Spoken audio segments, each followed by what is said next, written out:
History often hangs by the thinnest of threads. We like to think of war as a game of chess, moved by grand strategies and overwhelming numbers. But sometimes, the fate of a nation comes down to something far more primal. It comes down to a frozen road in the middle of the night.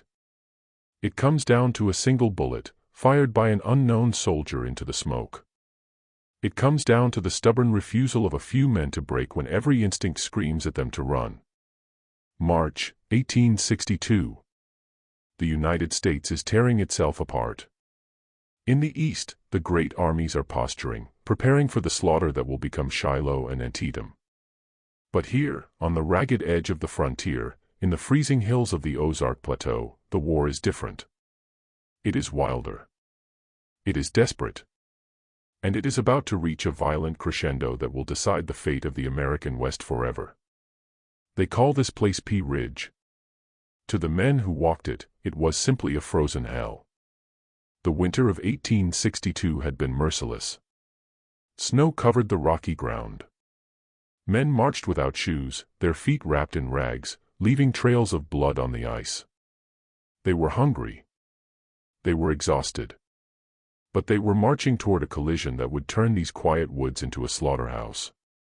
The stakes could not have been higher. Missouri was the prize. It was the gateway to the West, the throat of the Mississippi River Valley. If the Confederacy could hold it, they could threaten St. Louis. They could threaten Chicago. They could keep the dream of a transcontinental empire alive. If they lost it, the door would be slammed shut, and the South would be slowly strangled. Leading the Union forces was General Samuel Curtis. He was an engineer, a methodical man, a builder. He had brought his Army of the Southwest deep into Arkansas, stretching his supply lines to the breaking point. But Curtis was smart. He knew he was outnumbered. He knew the enemy was coming. So, he dug in. He chose his ground carefully, a strong defensive position behind a stream called Little Sugar Creek. He built breastworks. He placed his artillery. He turned his army to face south, toward the approaching storm. It was a perfect defensive position. It was impregnable. But his opponent was not a man who played by the rules. Major General Earl Van Dorn was the commander of the Confederate Army of the West. He was everything Curtis was not. Dashing, romantic, impulsive, and perhaps, fatalistically reckless. He arrived in camp feverish and sick, riding in an ambulance, but his ambition burned hotter than his fever. He looked at Curtis's strong fortifications and he sneered. He would not attack the Union Army where they were strong. He would do the impossible. On the night of March 6, amidst a blinding snowstorm, Van Dorn made a gamble that would make or break the Confederacy in the West. He ordered his entire army, 16,000 men, to break camp. They left their fires burning to deceive the enemy. They left their supply wagons behind. They marched into the teeth of the blizzard, moving 8 miles through a tangled detour called the Bentonville Cutoff. The plan was brilliant in its audacity. He would march completely around the Union Army. He would come out of the woods behind them. He would cut off their retreat to Missouri and crush them from the rear. It was a maneuver worthy of Napoleon. But war is not fought on paper. It is fought by tired men in the dark. The march was a nightmare. The road was blocked by fallen trees. The men were freezing. The artillery horses slipped and fell on the ice. By the time the sun began to bleed over the horizon on the morning of March 7, the Confederate Army was tired, strung out, and dangerously divided. But they were there. Imagine the moment General Curtis realized what had happened. Dawn breaks. The scouts come riding in, horses foaming. The report is impossible to believe. The enemy is not in front of you. The enemy is behind you. Your supply line is cut. Your retreat is blocked. You are trapped. Most commanders would have panicked. Most would have routed. But Samuel Curtis did something extraordinary. He didn't flinch. He simply turned his army around. In a maneuver that is still studied in war colleges today, Curtis ordered a 180-degree turn. The rear guard became the vanguard. The supply clerks grabbed rifles. The entire Union Army spun on its heel to face north. The Battle of Pea Ridge began not with two armies facing each other, but with two armies fighting back-to-back, scrambling for position in the dense scrub oak. The fighting erupted in two separate storms, separated by the bulk of the ridge itself. To the west, near a small settlement called Leetown, and to the east, at a stagecoach stop called Elkhorn Tavern. Let us look first to the west, at Leetown. Here, the Confederates had the overwhelming advantage. 7,000 men, including the legendary Texas Rangers and regiment after regiment of battle-hardened infantry, were bearing down on a thin, confused line of Union defenders. Leading this Confederate wing was General Ben McCulloch. McCulloch was a legend of the frontier, a Texas Ranger, a veteran of the Mexican War, a man who preferred a velvet suit to a uniform. He was the idol of his men. He was aggressive, fearless, and he was crushing the Union flank. The Confederate charge was terrifying. The Texas cavalry swept forward, overrunning a Union artillery battery in minutes. The air was filled with the rebel yell, a high, thin scream that curdled the blood of the Illinois and Iowa farm boys standing in the wheat fields. It looked like a rout. It looked like the end. But the terrain of the Ozarks is treacherous. The woods were thick with smoke and underbrush. Visibility was zero. Chaos reigned. And then, history turned on a dime. Trying to get a better view of the enemy lines, Ben McCulloch rode forward, alone, into the brush. He wore his signature black velvet suit. He was a perfect target. Deep in the woods, a skirmisher from the 36th Illinois Infantry, a man whose name is lost to the gray fog of time, raised his rifle. He didn't know who he was aiming at.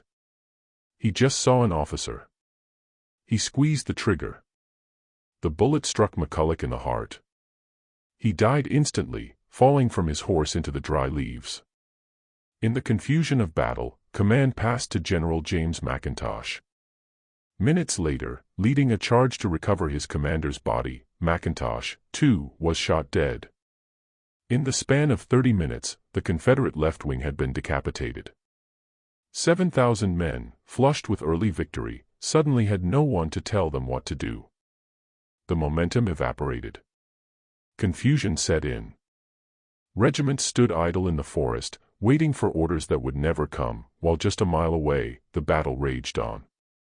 The silence in those woods was the sound of an army dying. Meanwhile, to the east, at Elkhorn Tavern, the situation was reversed.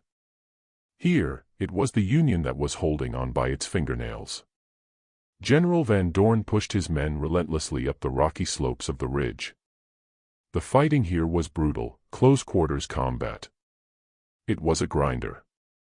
The Union commander on this sector, Colonel Eugene Carr, was facing odds of 4-1. Carr was a man of iron. He was wounded multiple times. He was bleeding. His men were running out of ammunition. He sent message after message to Curtis, "I cannot hold. I must retreat." But Curtis, cool as ice, sent back a simple reply, "Persevere." The fighting around the Elkhorn Tavern was some of the fiercest of the entire Civil War. The air was so thick with lead that twigs and branches were sheared off the oak trees as if by a scythe. Artillery fired canister shot, tin cans filled with iron balls, turning the cannons into giant shotguns that shredded entire lines of infantry. As the sun began to set, the Confederates finally pushed the Union forces back. They captured the tavern.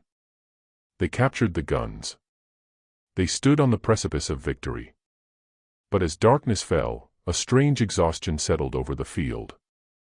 Van Dorn's men had marched all night. They hadn't eaten in 24 hours. Their supply wagons were miles away. They were freezing. They had taken the ground, but they had spent their last ounce of strength to do it. And they had made a fatal mistake. In their haste to march light, they had left their ammunition trains behind. As the moon rose over the blood-soaked plateau, the Confederate guns fell silent. Not because they wanted to, but because they had nothing left to shoot. The night of March 7th was a horror show. The temperature dropped. Men lay wounded on the frozen ground, crying out for water that turned to ice before it reached their lips. The two armies slept within shouting distance of each other, listening to the groans of the dying. But while the Confederates starved and shivered, General Curtis was busy. He wasn't sleeping. He was moving. Throughout the night, Curtis consolidated his lines. He brought up his fresh reserves.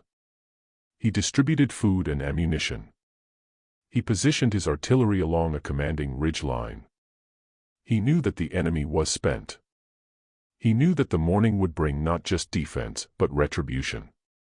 When the sun rose on March 8th, the tables had turned completely. The Union artillery opened up with a deafening roar. 21 guns, lined up wheel to hub, began to pound the Confederate positions in the rocks. It was a systematic destruction. The Confederate gunners, with their empty caissons, could not reply. They could only huddle behind the trees and wait for the end. Then, the blue line surged forward. It was a magnificent sight, 10,000 men stepping off in perfect unison, flags snapping in the morning wind. They swept up the hill, reclaiming the tavern, reclaiming the ridge, pushing the shattered remnants of Van Dorn's army over the edge. The Confederate retreat was not a withdrawal, it was a disintegration. The Army of the West simply ceased to exist as a cohesive fighting force. They scattered into the ravine, fleeing south, leaving their dead, their wounded, and their dreams of Missouri behind them. The toll was grim. Over 3,000 men fell at Pea Ridge. But the strategic cost was far higher. With this victory, the Union secured Missouri once and for all. The threat to St. Louis was gone. The path was now open for the Union armies to move south, down the Mississippi, toward Vicksburg, toward the heart of the Confederacy. General Van Dorn, the man who gambled everything on a single throw of the dice, would never recover his reputation. He had sought glory, but found only ruin. General Curtis, the quiet engineer, had saved the West. Today, the wind still blows through the oak trees on Pea Ridge. The tavern has been rebuilt. The cannons stand silent guard over the empty fields. It is a quiet place, a place of peace. But if you stand there long enough, in the chill of a March evening, you can almost hear them. The tramping of feet on the frozen road. The crack of the rifle in the deep woods. The desperate cry of men fighting for a future they would never see. It remains a monument to courage, to folly, and to the terrible, beautiful tragedy of a nation at war with itself. This was the day the West was lost. And it was the day the long, hard road to Union victory truly began. History is not just about dates on a calendar, it is about remembering the human cost of conflict. If you value this kind of in-depth analysis and want to see more forgotten battlefields brought to life, please consider subscribing to the channel. It allows us to continue this work. And I want to hear from you. Which battle changed the course of history in a single day? Leave your suggestion in the comments below. Until next time.